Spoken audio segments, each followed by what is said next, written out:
It's reflective of how they want to work. So we're finding that the millennials they think and they work a little bit differently. They still get in the end of the day, they still get the work done, but they want the opportunity to be able to collaborate, share ideas with people, and they're very social. So they want an environment whereby they can work hard, but as well as they want to be close to different amenities and different choices, and they like to sort of change the way that they work, especially with social interactivity.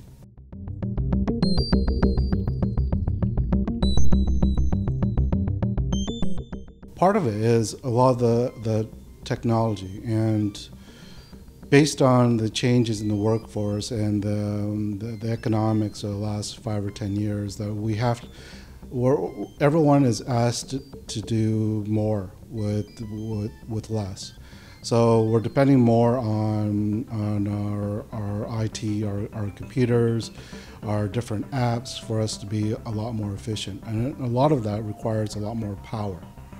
And we're also seeing that air circulation and overall the health of space really impacts employees in a way of less sick days, and they're happier. So these new type of office buildings are trying to meet those type of not just amenities, but with better air circulation as well as increased power to meet the technology requirements. But we're also finding with some of the older buildings, they're being retrofitted to improve their HVAC system and into their space design.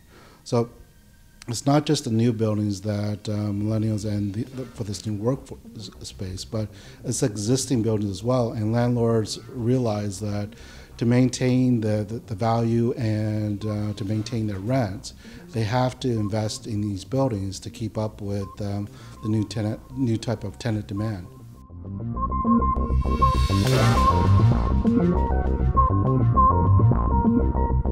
With Calgary, it's basically the energy sector. So it's impacting with the number of head offices that are located in Calgary, with the downsizing and with the lower prices, pushing up the office vacancy rate, and we're probably going to. It's Calgary still it's diverse a little bit, especially with some of the type of tech companies.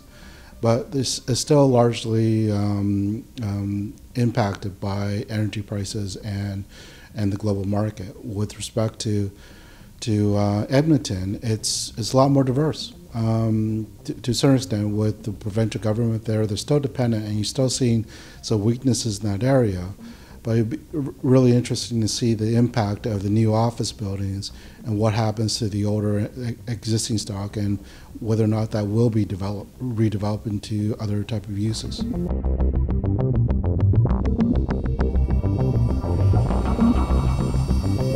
The challenge with Vancouver is that you have the ocean, you have mountains, and then you sort of have that valley.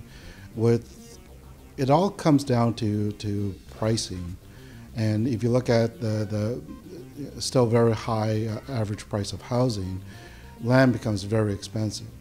So to build an industrial building that has between $5 to $7 net rent compared to residential or condominium, so that's being priced out. So even though they do have land, and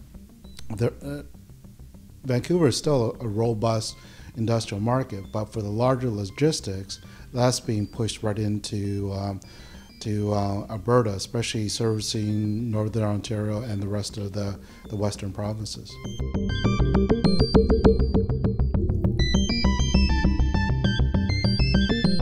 It's especially online sales, and partly that's been driven by pricing choices and plus people's lifestyle. They want to be able to shop 24/7. They don't want to try to get to the store before 6 o'clock, before 7 o'clock, before it closes. So that's really pushing e-commerce, and as well as competitive pricing. So there's always going to be a demand for that. But what we're also finding is that people also want to be able to touch and feel and experience their product, and especially for returns.